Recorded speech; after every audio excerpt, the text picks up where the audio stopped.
Thank you very much. So perhaps some quick introductions. So I'm Alex Tollast. I'm based in Paris, and I'm a counsel in our GFM and tech groups. Juliana? Hello, I'm Juliana Bolzani. I'm from the IMF legal department. Thank you for being with us now. I hope we don't bore you to death after lunch. I'm a senior counsel, and we work with fintech development, CBDC, digitalization, cryptocurrencies, all from a perspective, of course, from the IMF's mandate, which is monetary and financial stability. And before the fund, I was with the Central Bank of Brazil. And hi, I'm Shearin. I'm from Citibank and based in London. I'm a senior director in Citi's regulatory strategy and policy function, which you can also call it as the regulatory affairs function globally, but my focus is predominantly in the region, so EMEA region, and looking at various key policy files, including innovations and also the use of DLT in driving automation and improvement.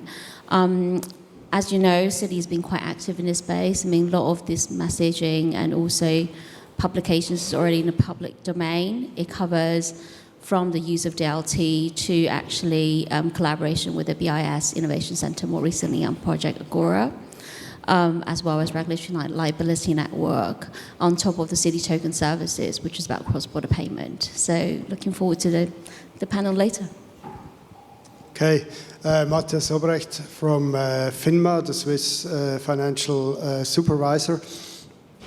I'm heading a team that is mainly working on fintech topics. We do policy work, legal, supervisory policy work. We support our colleagues that do the actual supervision of banks or financial market infrastructures that are somehow using DLT or allowing their customers to invest in crypto assets or whatnot.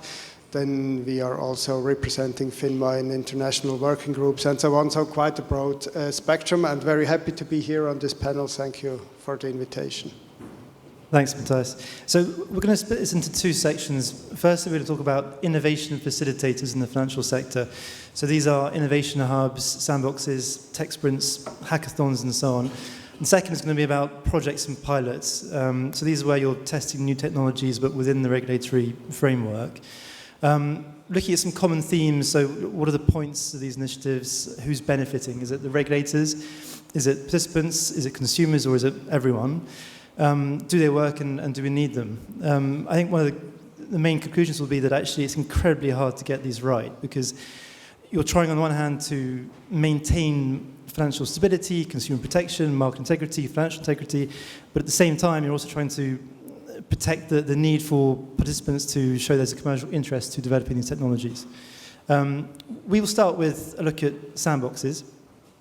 So there have been about 100 sandboxes since the first one in 2012 in the US, which was Project Catalyst, launched by the Consumer Financial Protection Bureau. In Europe, we have about 15 sandboxes that have been established. And I thought, Juliana, we should start with just a broad question. What are regulatory sandboxes and what are they trying to achieve? Thank you, Alex. Well, the definitions in this field are a little blurry, but I think we could agree with saying that regulatory sandboxes are controlled environments where firms, and we are talking here about financial firms, either they are entrants or incumbents, where funds can test new solutions and new business models. Regulatory sandboxes have a differential because regulators can waive regulations for the firms that are participating in the sandbox, or they can issue no action or no enforcement letters. In that point, they are different from innovation hubs. Innovation hubs, which have a complementary role to sandbox, are like a point of contact for regulators and the regulated industry, where regulators can learn about what's going on in the industry, and the industry can benefit from having the regulator's view and sometimes even interpretation of the rules.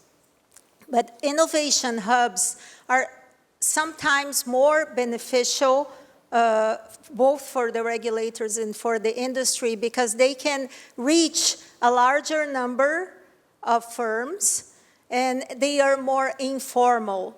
So they don't require that much of a preparation for regulators and the industry. They are easier to design.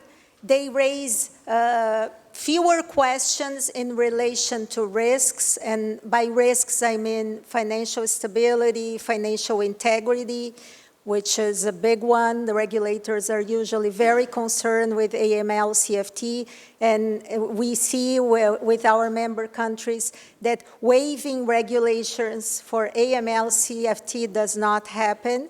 You can have all other kinds of waivers, but not this one. And also consumer protection and market integrity. So both regulatory sandbox and innovation hubs are strategies. They are supervision strategies, but they also have the purpose of promoting innovation. And that's why we see at the fund many countries interested in operating sandbox and even developing legislation that authorizes them to do it as a way to attract investments, as a way to show the industry we are ready, we have the legal framework, and we have interest in having new fintech companies in our jurisdiction. Thank you. Yes, I think your point about it being easier to put them in innovation hubs in place is very true. In Europe, we have about 45 innovation hubs and 15 sandboxes, so that certainly is true. Shearin, where have sandboxes been used with success? I think we don't have to look far beyond the UK to say Sandbox has been extremely successful.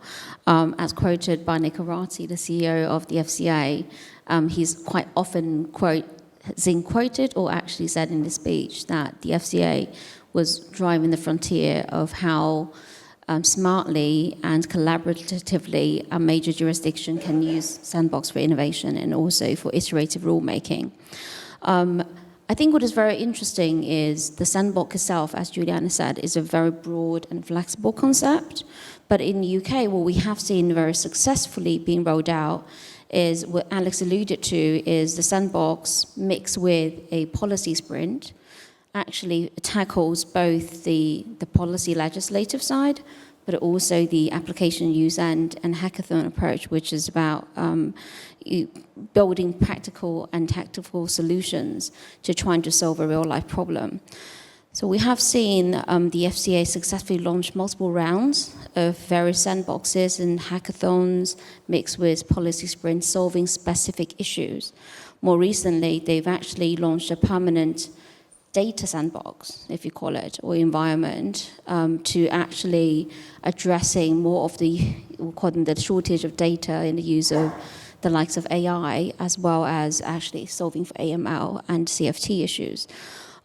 So ultimately, a success is defined, what we quite often tell other regulators, success is defined by what the outcome you want to achieve out of it, right? So if the outcome is you want to have a live project, a live pilot, a live product being launched into the regulatory framework and into the real environment, then you can say in many, many ways the FCA has been highly successful in that because they have supported the use of Sandbox to be able to launch these live initiatives, albeit mostly in fintech world, but sometimes it is also being very good, we call them the sounding board for established banks to actually launch specific initiatives.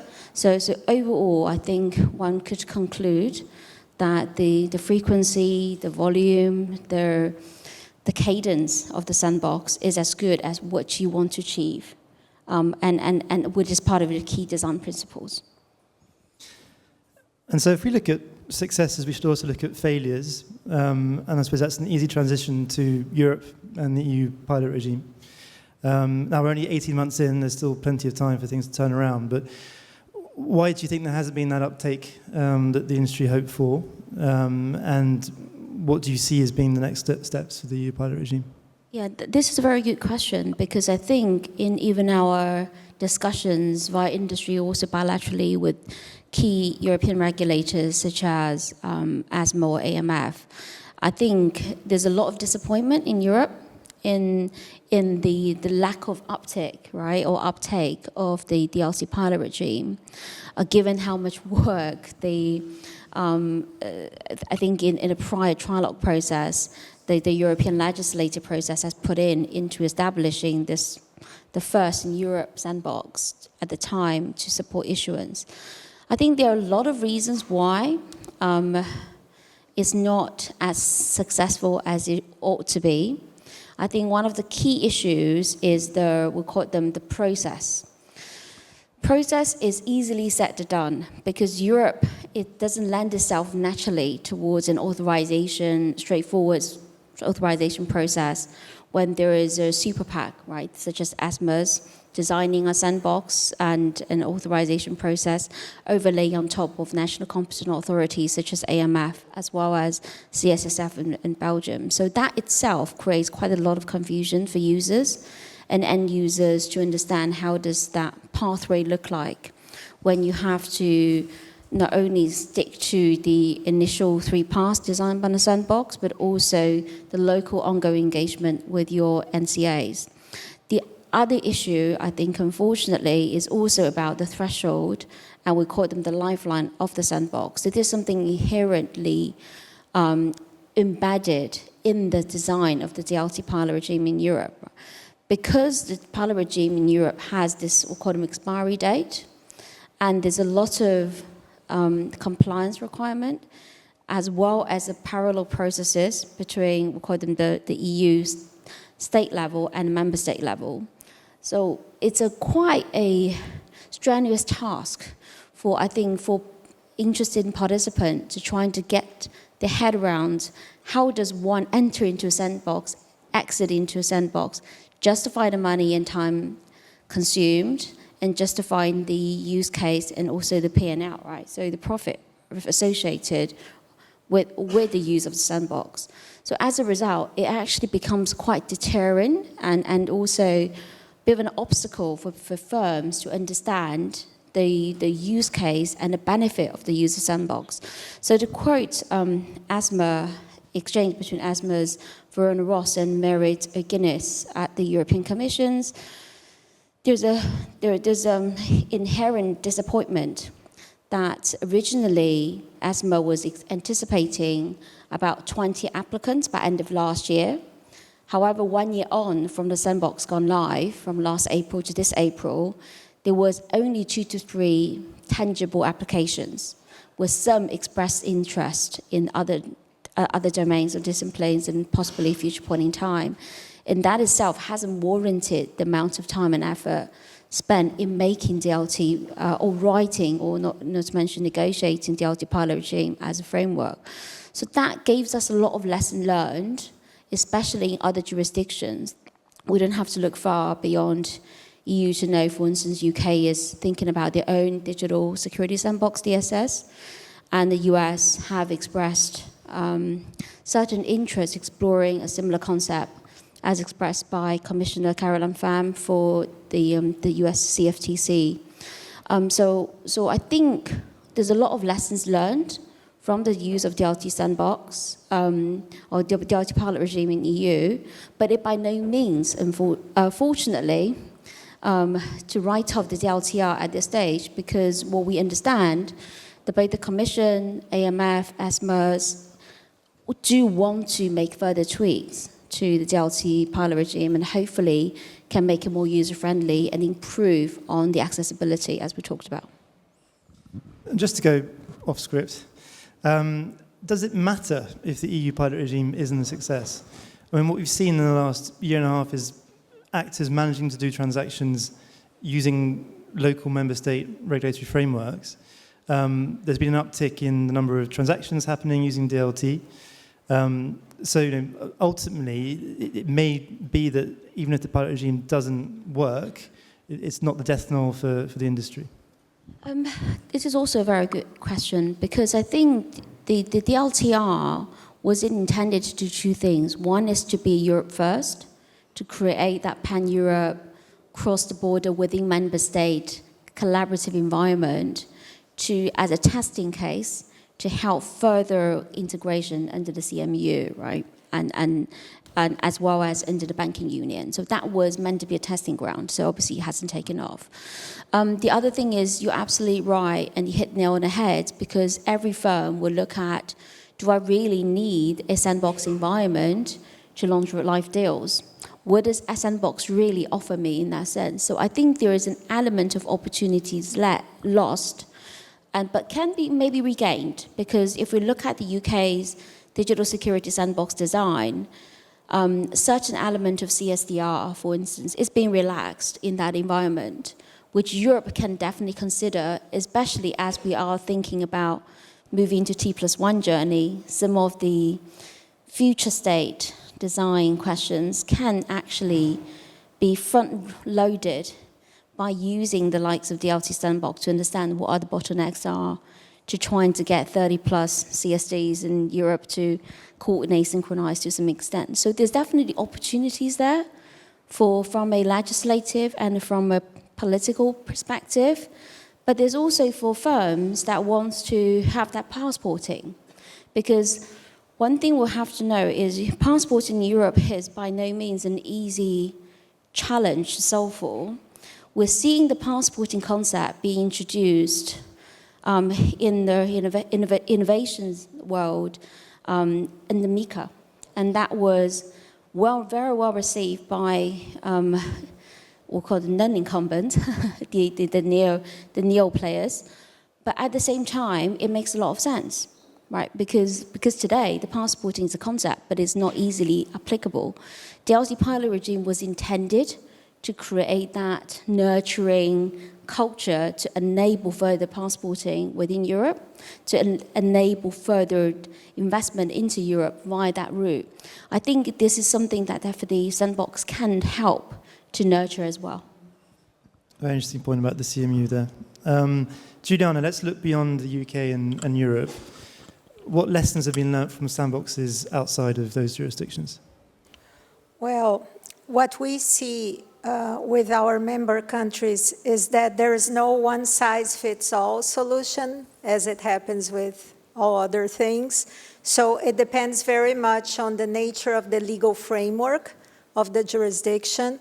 For example, if you have, on the statutory level, if you have a principles-based law, that is a law that is less detailed, it may be an obstacle, or it may be a benefit for regulatory sandbox. What I mean by this, a benefit, because at the regulatory level you will have more detailed rules, and the rules that will be waived will be well defined.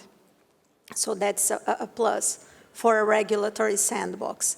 And another important point, and that, for example, we can see in the US, if you have federal level and state level regulations, and also many entities regulating similar sectors with some overlap, that is something that makes regulatory sandbox more complicated to be developed, because they will require coordination between different regulators, federal and state regulators, and different sectoral regulators. And sometimes the lack of a federal law, fintech law, as you see in the US, is also an obstacle. We have to keep in mind that the regulator must have the authority, of course, to issue the regulations that will be waived. Otherwise, there is no point with the sandbox.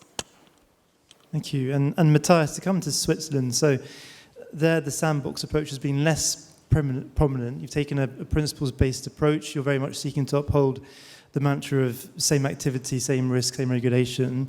What's the view from FINMA on these topics, these innovation hubs and sandboxes? Yes, that's exactly as you said. We don't have a specific sandbox regime. There is something in the law that is called sandbox, but this is just an exception in the banking regulation. It's definitely not a sandbox as you described it. Our approach is quite different. And it was actually very interesting to learn your insights and views on that. And I think we approach many of these topics just in another way. So Swiss regulation in general is principle-based and technology neutral. So when you look at the regulation, it's much shorter than for example, European regulation, because it focuses on the principles. And the legislator tries to be always technology neutral, so there shouldn't be any technology-specific obstacles in the regulation, which intends to create a level playing field for all kinds of technology. So if you have a business idea, a business model, it shouldn't matter if you want to base all your business processes on paper or on another database technology such as a DLT or whatnot. Should be up to the applicant, because the regulation is technology neutral. So that's the ideal state, and that's what we try to achieve, right?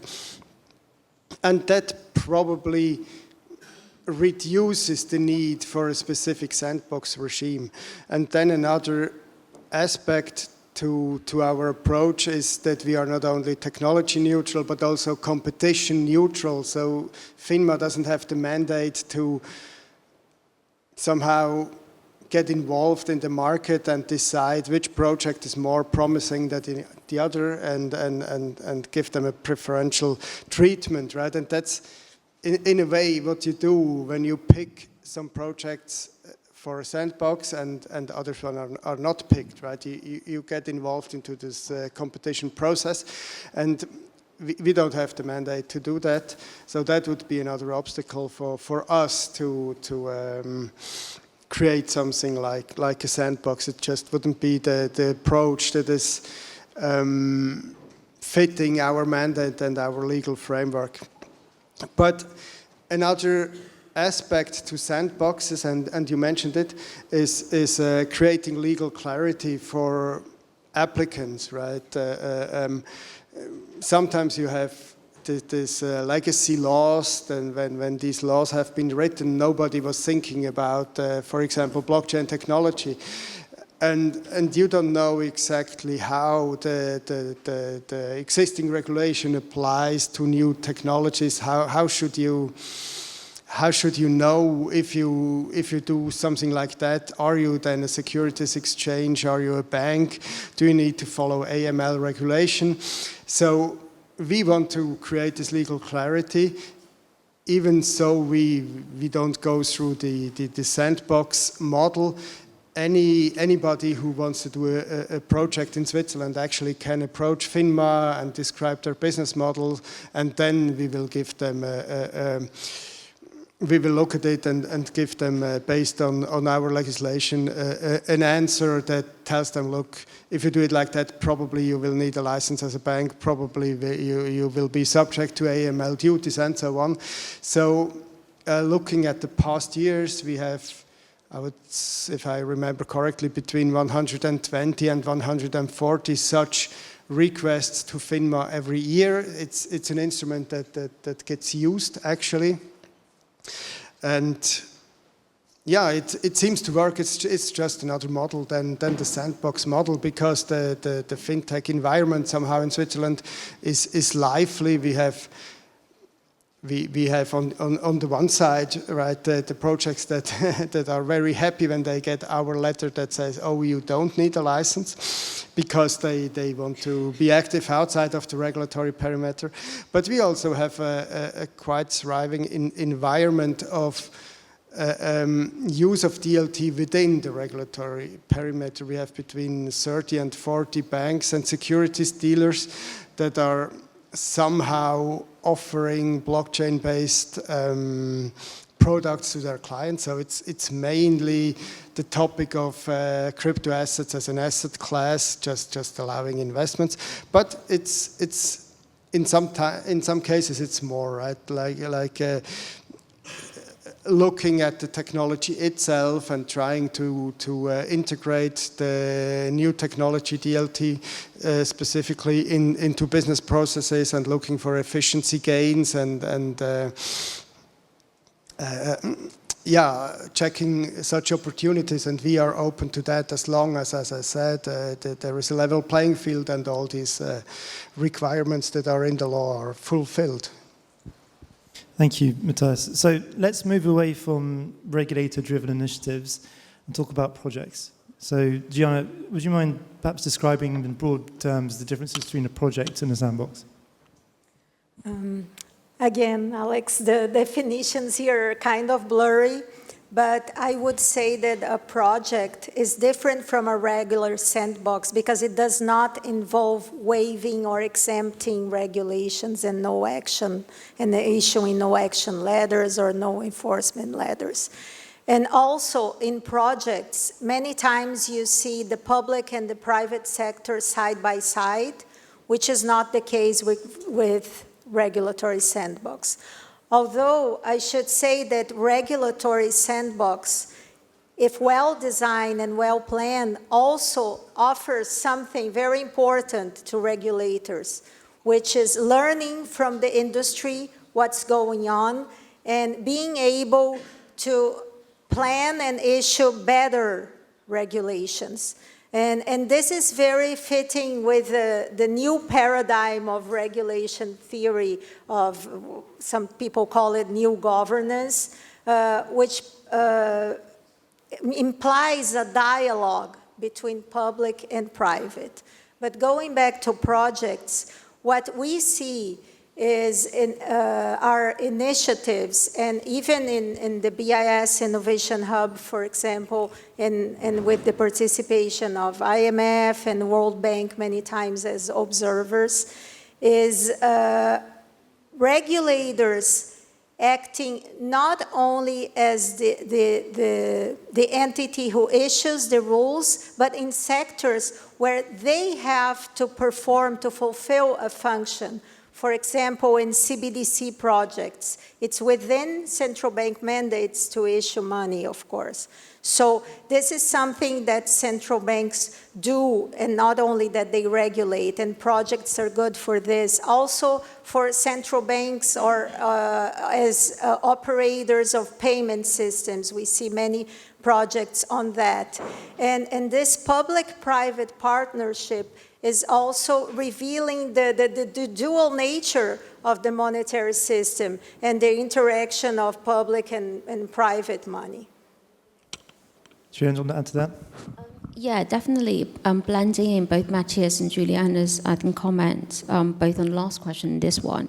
I think from a market's perspective, projects tend to be something going back to Alex, your question before, more live, was without requiring much of the flexibility created of the current regulatory environment or legislative framework.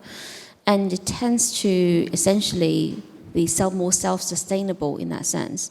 Although what we have seen with the launch of multiple hubs in the BIS ecosystem, the BIS innovation hubs globally, we're now seeing a blending of a regulatory sandbox concept with projects. So in the very beginning of my intro, I alluded to Project Agora. I'm going to just briefly touch on that versus more recently SNB has essentially gone into further phases of Project Helvetia. They are both projects sponsored by BIS. They have different connotations. Agora essentially had the official commercial launch yesterday, which Citi is one of the 40-plus private sector participants, along with 7 other central banks. And nothing needs changing, but there are some assumptions has to be taken as part of the design.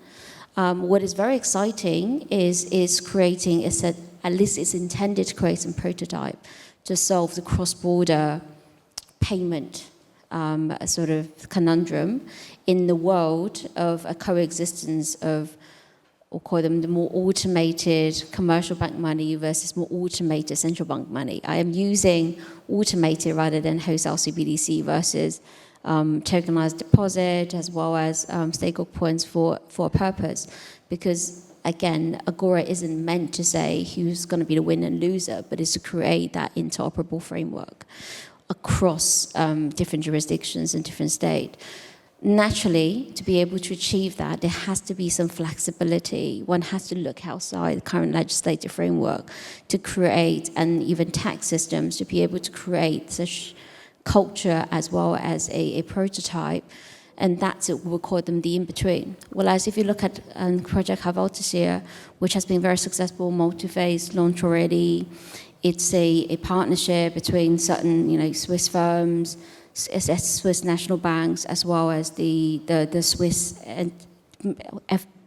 FMI, or DFMI if you call it, SDX. It is launched live.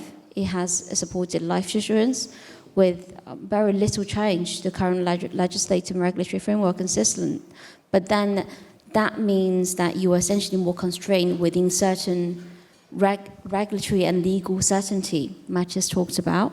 You have to have a existing good foundational legislative framework to enable you to achieve such innovative solutions in order to support your further development and further scaling up the project. So I'm using these two examples to say that we're moving into this world which is more hybrid, which is more creative and innovative, and is by default more collaborative across borders. And I think all the three examples and I think the regulatory concept we have explored so far will become a medium for these things to flourish, rather than hopefully become a binding block to prevent further innovation in the space. So, looking at Project Agora, what would make it a success? I mean, we've already had projects where we've had unified ledgers solving the pain points in correspondent banking. Is it a success because we've got 40 plus private sector participants and the public sector? What's your view on that? I think success for that is going back to the basics. We don't really have a global consensus on essentially issuance end-to-end, from a demand to matching of the demand to automated solution to distribution to secondary market, right? So this end-to-end globally doesn't quite exist. It's mostly siloed within different jurisdictions. Agora's appeal is to say we can't solve everything at once. We're going to take some assumptions of some of the, we'll call them the glue or the binding blocks, but ultimately, with 7 central banks all expected to participate and contribute significantly in a reasonably short period of time, hopefully a year or less, one has to come up with solutions which essentially glues various current initiatives these 7 key jurisdictions are doing today, partly in their own innovation center, partly via the BIS, partly via cross-border collaborations. I'm thinking, if you compare Enbridge with global GL1, the global layer 1 projects that EMEA is frontiering, with Havaltisir and with, we talked about Guardian, there's quite a few of existing initiatives looking at cross-border, but not at the scale of 7 key jurisdictions. On top of that, there's also a plethora of we'll call them private commercial bank monies currently being experimented, right? I just have to look at this room to know how many of us is looking at different solutions. So we have Citi Token Services, JP Morgan has JPM Coin, right? And Deutsche Bank's looking at something else, and so does SocGen, and also Citi. So having these players in the room also helps to create that matrix structure and kind of interconnectivity and interoperability because all of us will have different ideas interfacing with specific central banks we collaborate with. But again, the central banks need to talk to each other, so do we have to talk to each other as well, right? A regulatory liability network that Citi is very active on is not the only solution. We need more legitimacy and more collaboration and partnership amongst more private and public initiatives and forums to be able to truly develop a system that can compete with the legacy systems that we're all leveraging on today. Thank you. Matthias, got time for one more question. So FINMA has been an observer on various projects. What for you have been the most interesting things that have been observed? Yeah, we are specifically an observer to Project Guardian, which is headed by EMEA. It has been mentioned several times today because ICMA is also contributing to this project, so an extremely interesting project. So what is the background of our interest or the aspect that we are looking at?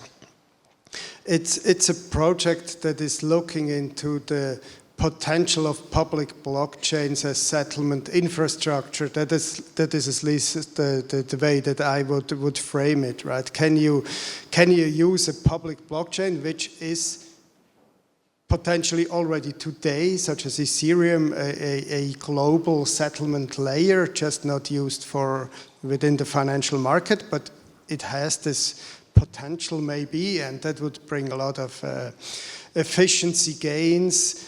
It would allow to connect banks from all over the world to the same system and transfer their assets more or less instantaneously all around the globe. So that sounds great, right? But there are many challenges that come with that. But that's the background of our interest.